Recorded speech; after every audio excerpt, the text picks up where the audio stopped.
के नारों में।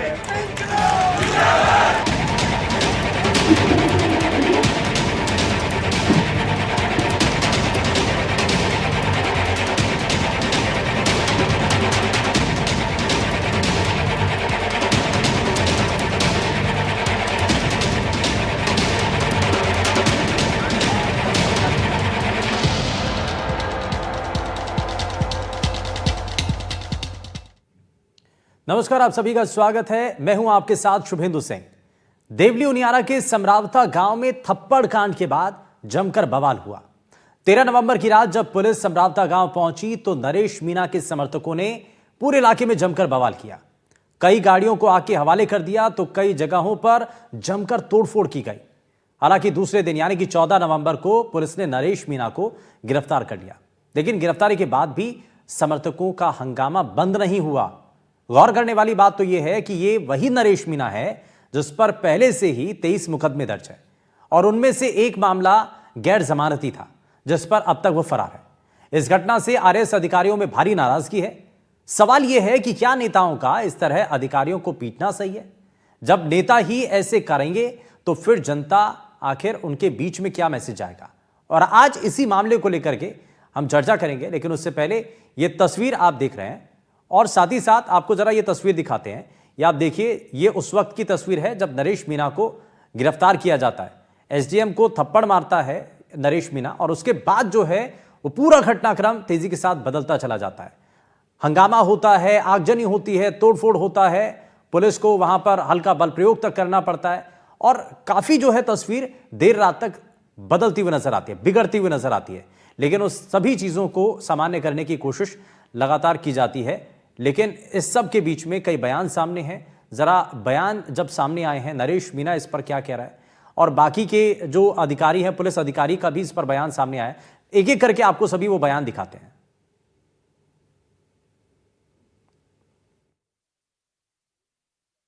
ये भी रहस्य है कि वो खड़े कैसे हो गए। तो कांग्रेस में आ चुके थे तो किसकी चेहरे खड़े हुए हैं, ये बात भी मैं समझता हूँ कि सोचने की है। बीजेपी ने खड़ा किया चुनाव जीतने के लिए, क्या किया इसकी जानकारी भी प्रदेश कांग्रेस कमेटी ले रही है। इसकी नौबत क्यों आई? अशोक गहलोत ने जो कहा है बिल्कुल सही कहा है। खुद जो 3 बार मुख्यमंत्री रहा और बहुत बड़े कांग्रेस के लीडर हैं, वो ये आरोप लगा रहे हैं, तो ये स्पष्ट है कि इस हिंसा में कांग्रेस का हाथ रहा है। पर हिंसा के पीछे कोई व्यक्ति है तो वो जनता के सामने आना चाहिए। जिस किसी ने भी नरेश मीणा को उकसाया है या षड्यंत्र रचा है और उस कारण ये स्थिति बनी है, इसकी जांच होनी चाहिए। मैं भी इसके पक्ष में जो गहलोत साहब ने कहा है, ऐसा तो नहीं लगता, लेकिन चुनाव लड़ाने के पीछे कोई न कोई गहरा षड्यंत्र था जो मेरे को भी सुनने को मिला। मैं वहाँ जाऊँगा, जानकारी लूँगा। इसमें जो प्रतिपक्ष है, विशेषकर कांग्रेस है, उसका अहम रोल है ये हिंसा फैलाने में। तो अब ये सवाल उठ रहा है कि क्या ये साजिश है, क्योंकि नेताओं का इशारा तो इसी तरफ है। लेकिन अब नरेश मीणा को हिरासत में जब लिया गया, उसके बाद पुलिस अधीक्षक विकास सांगवान से भी हमारे संवाददाता रविश टेलर ने बातचीत की। जरा वो आपको दिखाते हैं। नरेश मीणा की गिरफ्तारी हो चुकी है, क्या नरेश मीणा ने सरेंडर किया या आपने गिरफ्तार किया? देखिए, उसको समझाइश की गई कि कानून हाथ में ना ले और अपने आप को समर्पित कर दे। और इनिशियली वो मूड में नहीं थे, लेकिन पुलिस की तैयारी को देखते हुए उनको झुकना पड़ा।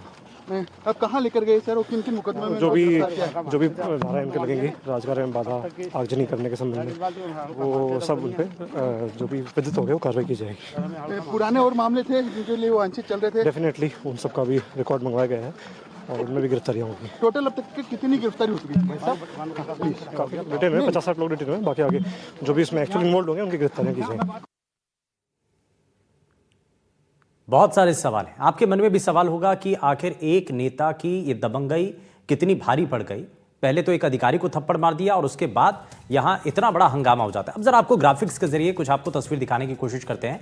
जिस शख्स के ऊपर यानी कि जिस नेता के ऊपर यह आरोप लग रहा है, आप देखिए वो नेता, पहले भी उसके ऊपर कई मामले दर्ज हैं, पहले भी एफआईआर दर्ज हो चुकी है अलग अलग थानों में। 23 मामले नरेश मीणा के ऊपर दर्ज है।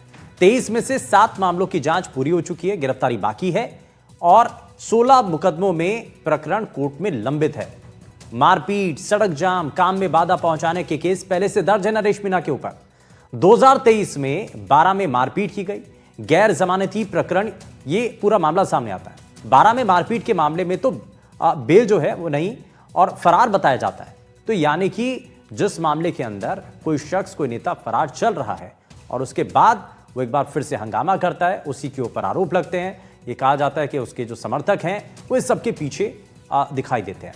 तो अब जरा आपको कुछ सवाल भी हैं, वो सवाल भी आपको दिखाएंगे क्योंकि आपके मन में भी बहुत सारे सवाल होंगे कि आखिर ये थप्पड़ कांड क्यों हुआ। नेता थप्पड़ मारेंगे तो अधिकारी काम कैसे करेंगे? भाई थप्पड़ मारने की जरूरत ही क्या है? अधिकारी काम कर रहे हैं, अगर नहीं कर रहे हैं तो आप शिकायत कीजिए। अगर आपको कहीं पर आपत्ति है उनके काम से जुड़ी हुई तो आप उसको लेकर के उससे उनसे ऊपर जो अधिकारी हैं उनको आप शिकायत कर सकते हैं। लेकिन क्या यह सही है कि आप कानून को हाथ में ले लें, आप किसी अधिकारी को थप्पड़ मार दें? तो नेता अगर थप्पड़ मारेंगे तो अधिकारी काम कैसे करेंगे, ये अपने आप में बड़ा सवाल है। और ऐसे ही सवाल जो है वो लोगों के मन में भी हैं और इसी को लेकर के आज इस थप्पड़ कांड को लेकर के हम आपके सामने ये तस्वीर रख रहे हैं। अब जरा आपको पूरा घटनाक्रम भी बताते हैं, ये पूरा घटना आखिर कैसे होती है, कब होती है, समरावता में कब क्या क्या हुआ, जरा वो आप जानिए। 13 नवंबर दोपहर 2 बजे नरेश मीणा ने एसडीएम को थप्पड़ मार दिया। शिकायत थी उनकी, उसी शिकायत को लेकर के उन्होंने ये थप्पड़ मारा। अब शाम 4 बजे के आसपास नरेश मीणा का धरना इस पर शुरू हो जाता है। वहीं दूसरी तरफ समरावता गांव में लोगों की भीड़ इकट्ठा होने लगी। जो नरेश मीणा के समर्थक थे वो वहां पर इकट्ठा होने लगे और 13 नवंबर की शाम 5 बजे आते आते नरेश मीणा का इस दौरान संबोधन भी सामने आता है। वो अपने जो लोग हैं उनको संबोधित करता है, ठोक कर वोट मारने की अपील करता है। यानी कि इस तरीके के स्टेटमेंट सामने आते हैं। शाम 6 बजे आते आते नरेश मीणा एक बार फिर से लोगों के बीच पहुंचता है और वो संबोधित करता है, एसडीएम पर आरोप लगाता है, गिरफ्तारी तक की बात करता है और पहले खुद थप्पड़ मारा और उसके बाद अधिकारी के ऊपर ही एक्शन की बात करता है। रात 8 बजे पुलिस की घेराबंदी शुरू हो जाती है और रात 9 बजे नरेश मीणा को हिरासत में लेने की कोशिश होती है। पुलिस का जाब्ता वहां पर पहुंचता है लेकिन इतने में उनके ऊपर पथराव शुरू हो जाता है। रात 10 बजे समर्थकों ने पथराव शुरू कर दिया पुलिस के ऊपर। वहां पर कई गाड़ियों के अंदर आग लगा दी गई। पुलिस ने हालांकि बचाव में आंसू गैस के गोले भी छोड़े ताकि भीड़ को तितर बितर किया जा सके। रात 11 बजे आते आते नरेश मीणा समर्थक पूरी तरीके से बेकाबू हो गए। मौके पर कई गाड़ियों में आग लगा दी, कई जगहों पर नुकसान पहुंचाया गया। अब इस सब के पीछे कौन है? रात 12 बजे आप देखिए नरेश मीणा समर्थकों का हंगामा बढ़ता चला गया। पुलिस वहां पर पहुंचती है, रात का अंधेरा पा करके वो बहुत हद तक उन्होंने उत्पात मचाया। लेकिन अगले दिन आज सुबह समरावता गांव में एक बार फिर से पुलिस की टीम पहुंचती है। जान को बड़ा खतरा नरेश मीणा बताता है, कहता है उसकी जान को बड़ा खतरा है। और फिर एक बार फिर से सुबह 11 बजे पुलिस की टीम जब पहुंचती है तो फिर से हिरासत में लिया जाता है, बाद में गिरफ्तार होते हैं नरेश मीणा। और उसके बाद भी ये बवाल थमता नहीं है। अभी भी इस पूरे इलाके के अंदर समरावता के आसपास वहां पर आगजनी की जा रही है, वहां पर तोड़फोड़ की जा रही है और यहां तक कि पत्रकारों से मारपीट भी की जा रही है। और इसको जरा समझते हैं। हमारे साथ कुछ खास मेहमान कार्यक्रम में जुड़ चुके हैं, जरा सबसे पहले आपको मिलवा देते हैं उनसे। हमारे साथ बीजेपी से प्रवक्ता शैलेश कौशिक जी कार्यक्रम में जुड़ चुके हैं। शैलेश जी बहुत स्वागत है। कांग्रेस पार्टी से प्रवक्ता राजेश कटारा जी कार्यक्रम में जुड़ चुके हैं। सर बहुत स्वागत है आपका। हमारे साथ योगेंद्र जी भी हमारे साथ कार्यक्रम में जुड़ चुके हैं, रिटायर्ड एडिशनल एसपी हैं। सर बहुत स्वागत है आपका। अब मैं जरा जल्दी से एक रिएक्शन इस पर सबसे पहले मैं शैलेश जी आपसे ले रहा हूं। ये क्या हुआ, कैसे हुआ? सरकार आपकी है और आप बार बार ये कहते हैं कि भाई कानून व्यवस्था हमारी सरकार में बिल्कुल भी खराब नहीं होने देंगे, लेकिन उसके बावजूद ये सब कुछ हुआ। देखिए शुभेंदु जी, कानून व्यवस्था पर नियंत्रण और आमजन को इस तरीके से सुरक्षा मिल सके उसके लिए सरकार के द्वारा, स्थानीय प्रशासन के द्वारा लगातार कार्रवाई की गई। जहां तक बात यह है कि इस तरीके की घटनाक्रम ये बिल्कुल तय मानसिकता के साथ जिस तरीके से इस घटना को अंजाम दिया गया और जिस तरीके से पूरा माहौल बनाकर कि किस तरीके से धरने पर बैठना, धरने पर किस तरीके के भाषण देना, भीड़ को एकत्रित करना, ये पूर्ण रूप से एक षड्यंत्र था। क्योंकि जिस तरीके से चुनाव के परिणाम और जिस तरीके से चुनाव को देखा जा रहा था तो नरेश मीणा और उसके समर्थकों द्वारा उपद्रवी तत्वों द्वारा जो कार्रवाई की गई, उस तत्काल समय पर सरकार की प्राथमिकता, चूंकि एक पोलिंग बूथ पर माहौल बिगड़ने से पूरे क्षेत्र में संभावना थी, इसलिए सरकार की और खासकर चुनाव आयोग की पहली प्राथमिकता ये थी कि चुनाव का जो समय है 6 बजे तक का शांतिपूर्ण तरीके से, क्योंकि सुबह से चुनाव का बहिष्कार चल रहा था और प्रशासन स्थानीय स्तर पर एसडीएम लगातार प्रयास कर रहे थे वोटिंग के लिए, तो सरकार की, चुनाव आयोग की और स्थानीय प्रशासन की निश्चित रूप से प्राथमिकता थी कि जो चुनाव का पर्व है उसको सफलता से मनाया जाए। और उसके बाद क्योंकि उस वक्त माहौल खराब करने से क्षेत्र में और भी अराजकता की स्थिति हो सकती थी, और निश्चित रूप से पहला काम होता है कि चुनाव को पूर्ण कराना। सरकार ने भी किया, प्रशासन ने किया और उसके बाद उनकी गिरफ्तारी हुई। जहां तक जो भी अराजकता की कार्रवाई की गई, जिस तरीके से माहौल को बिगाड़ने का प्रयास किया गया, पुलिस की गाड़ी फूकी गई, पुलिस वालों पर हमले किए गए, स्थानीय लोगों को जिस तरीके से आहत किया गया, निश्चित रूप से मैं कहना चाहता हूं कि सरकार ने उचित ठोस कार्रवाई की है। उनको इतना बाध्य किया है, जो कह रहे थे कि सर ये गिरफ्तारी होने तक, शैलेश जी, ये इस गिरफ्तारी होने तक थप्पड़ कांड से लेकर के, और आप देखिए जब गिरफ्तारी होती है अगले दिन यानी कि आज सुबह तक, उस सब के बीच में बहुत नुकसान पहुंचा।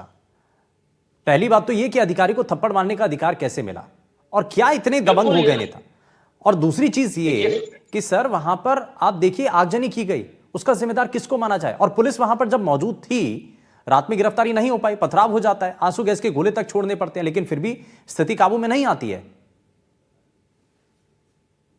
तो बिंदु जी, जो आपने पहला प्रश्न किया बिल्कुल गलत है। निंदा करते हैं कि इस तरीके से कि राजनीति में स्वच्छता के लिए आवश्यक है कि आपको अपने कुछ नियम, कायदे, कानून, संकल्प रखने चाहिए। राजनीति में केवल जनता में हिट रहने के लिए या अपने राजनीतिक स्वार्थों के लिए ये लोग सरकार की सेवा कर रहे हैं, चुनाव आयोग की सेवा कर रहे हैं, देश की सेवा कर रहे हैं। चाहे वो एक छोटा सा अंदर बैठने वाला कर्मचारी हो, चाहे एसडीएम हो, कोई भी व्यक्ति जो सरकार का काम कर रहा है, अपनी ड्यूटी निभा रहा है, उस पर इस तरीके से हमला करना निंदनीय है।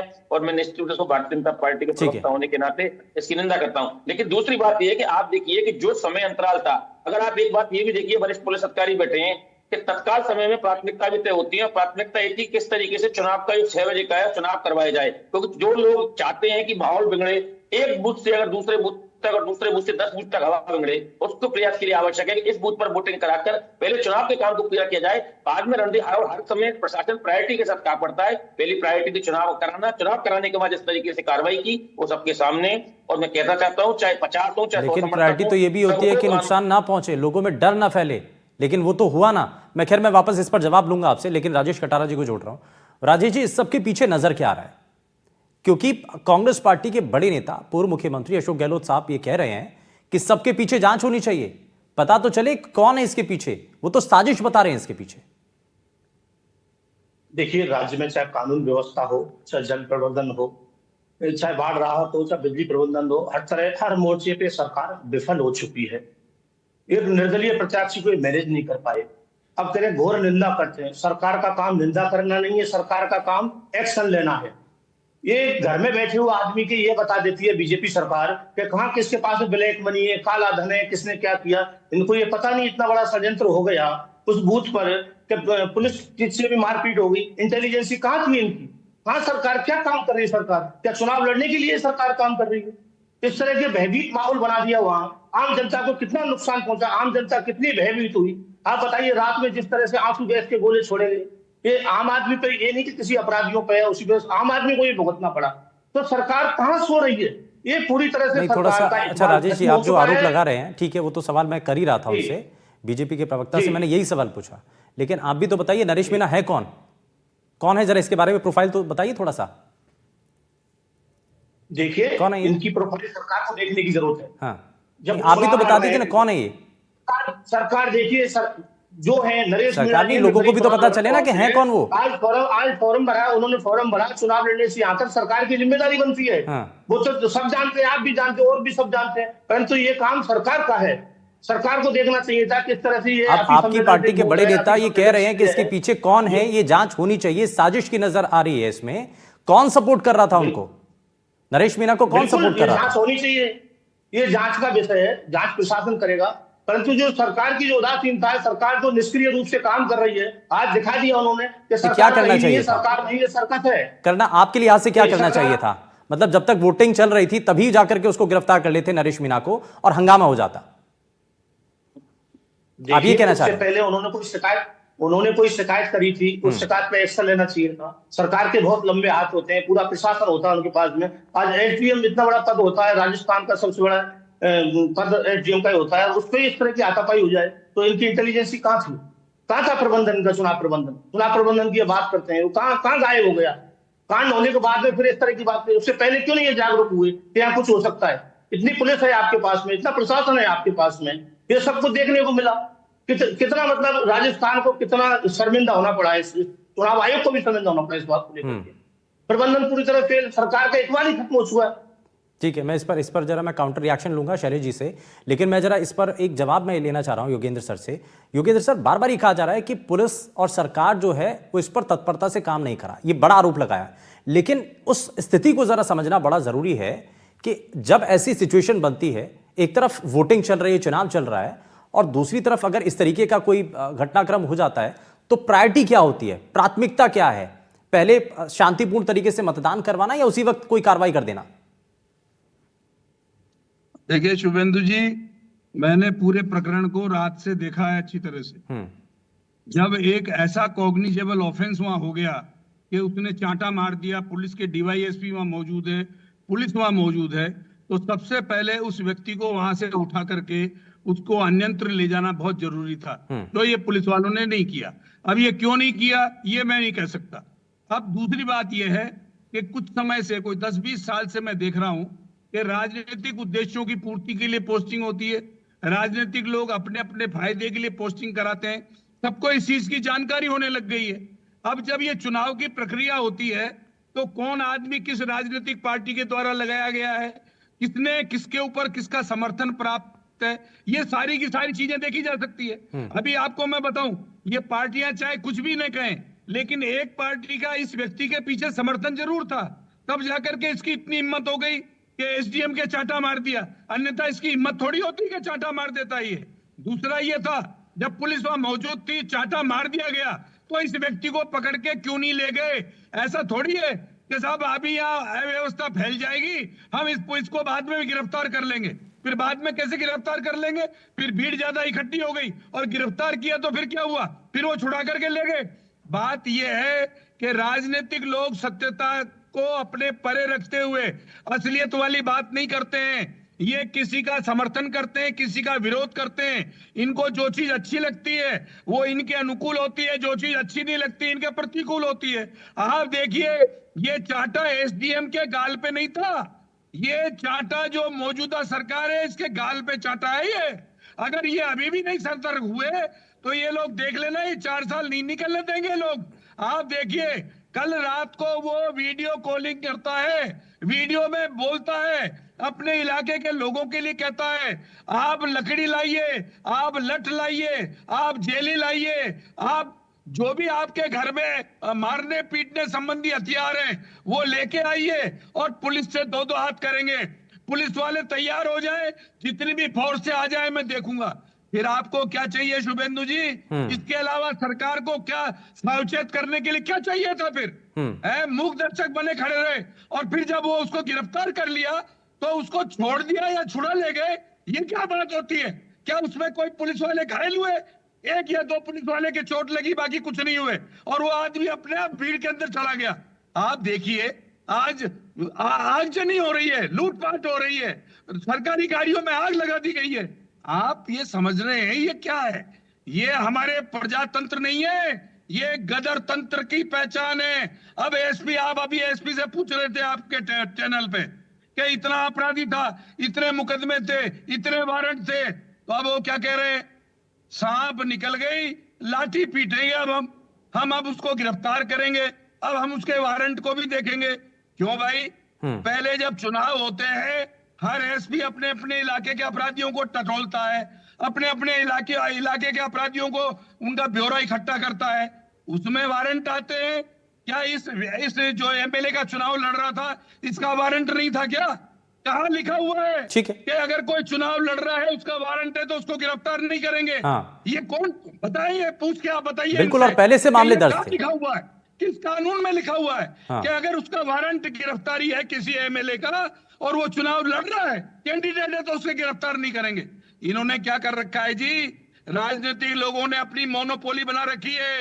ये अपने कानून को अपने हिसाब से लागू करते हैं। बिल्कुल, ये आपने बिल्कुल सही कहा हिसाब से सर। पोस्टिंग करते अपने हैं, हिसाब से ही ना राजनीति को अपने हिसाब से चलाते हैं, लगाते हैं। हाँ। अपने हिसाब से राजनीतिक उद्देश्यों को पूर्ति के लिए अपने लोगों का पदस्थापन करते हैं, हाँ। तो दूसरे लोग ऐतराज करते हैं और वो इसी तरह से आगजनी करते हैं। ये आपने बड़ा सही मुद्दा उठाया सर, कि अगर पहले से मुकदमे दर्ज थे, कई मामले दर्ज थे, 20 के आसपास बताए जा रहे हैं, ये पहले से नरेश मीणा के ऊपर मामले दर्ज थे, तो उसके बावजूद भी चुनाव लड़ा। मैं इसमें हमारे साथ हाईकोर्ट के वकील अमनदीप चौरी जी भी कार्यक्रम में है। अमनदीप जी, एक चीज बताइए कि अगर ऐसा कोई मामला होता है, कोई किसी एक शख्स के ऊपर जो कि चुनावी मैदान में उतरा हुआ है, वो चुनाव लड़ रहा है और उसके ऊपर इतने मामले पहले से दर्ज हैं, तो क्या कानूनी तौर पर वो चुनाव लड़ने के लिए एलिजिबल होता है कि नहीं होता है?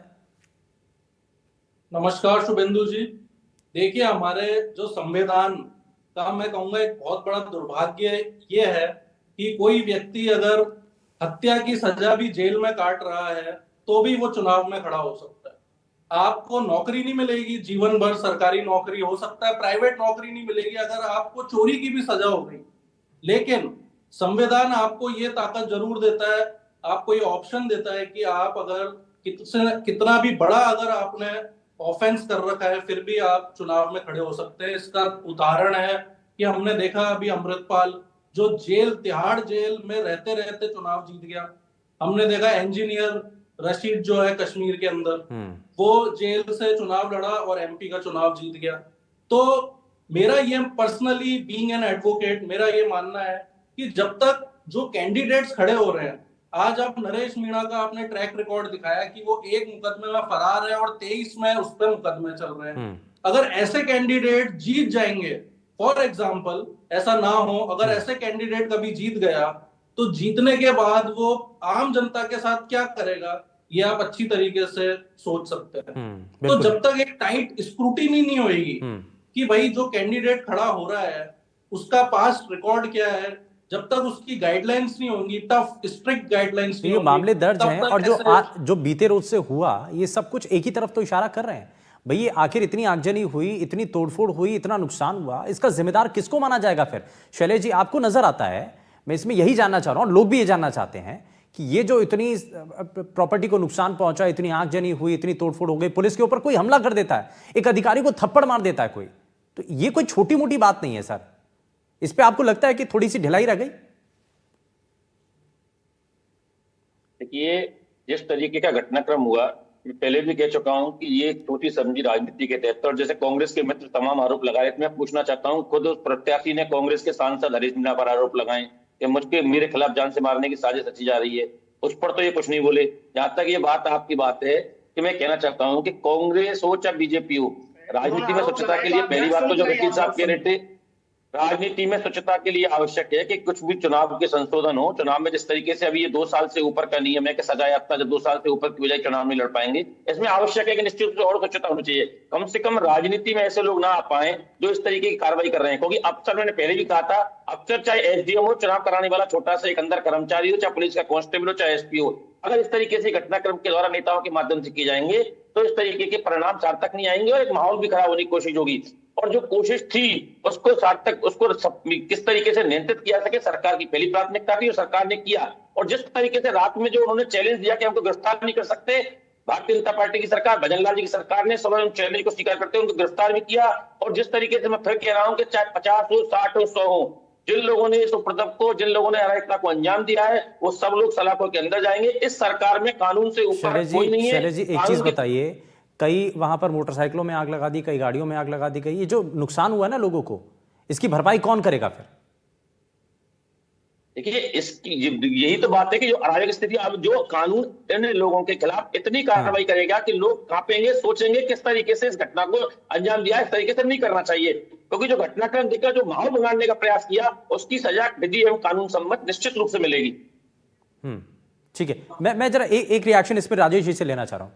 राजेश जी बताइए, हरीश मीणा के ऊपर ही बड़ा आरोप लगा दिया था, अब उस पर कुछ नहीं कहेंगे आप? देखिए, उन्होंने आरोप लगाया नरेश मीणा जी ने, तो इन्होंने जांच करनी चाहिए। सरकार किसकी थी?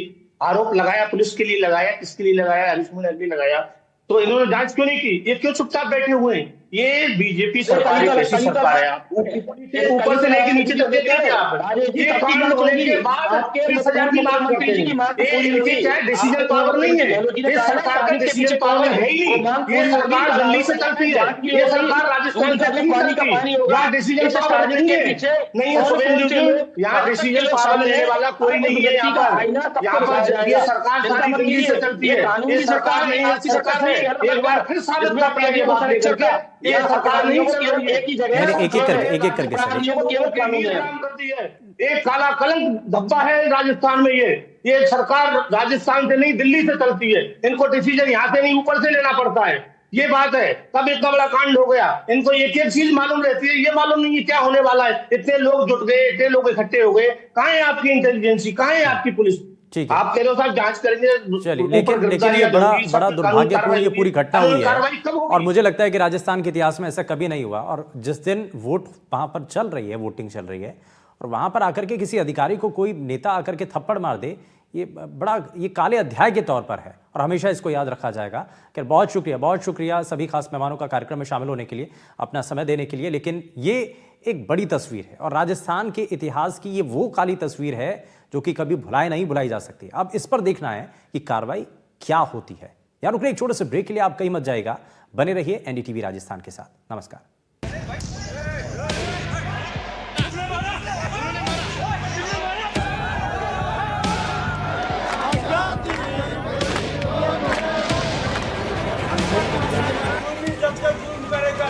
गलियारों में कोना कोना गूंज उठेगा इंकलाब के नारों में।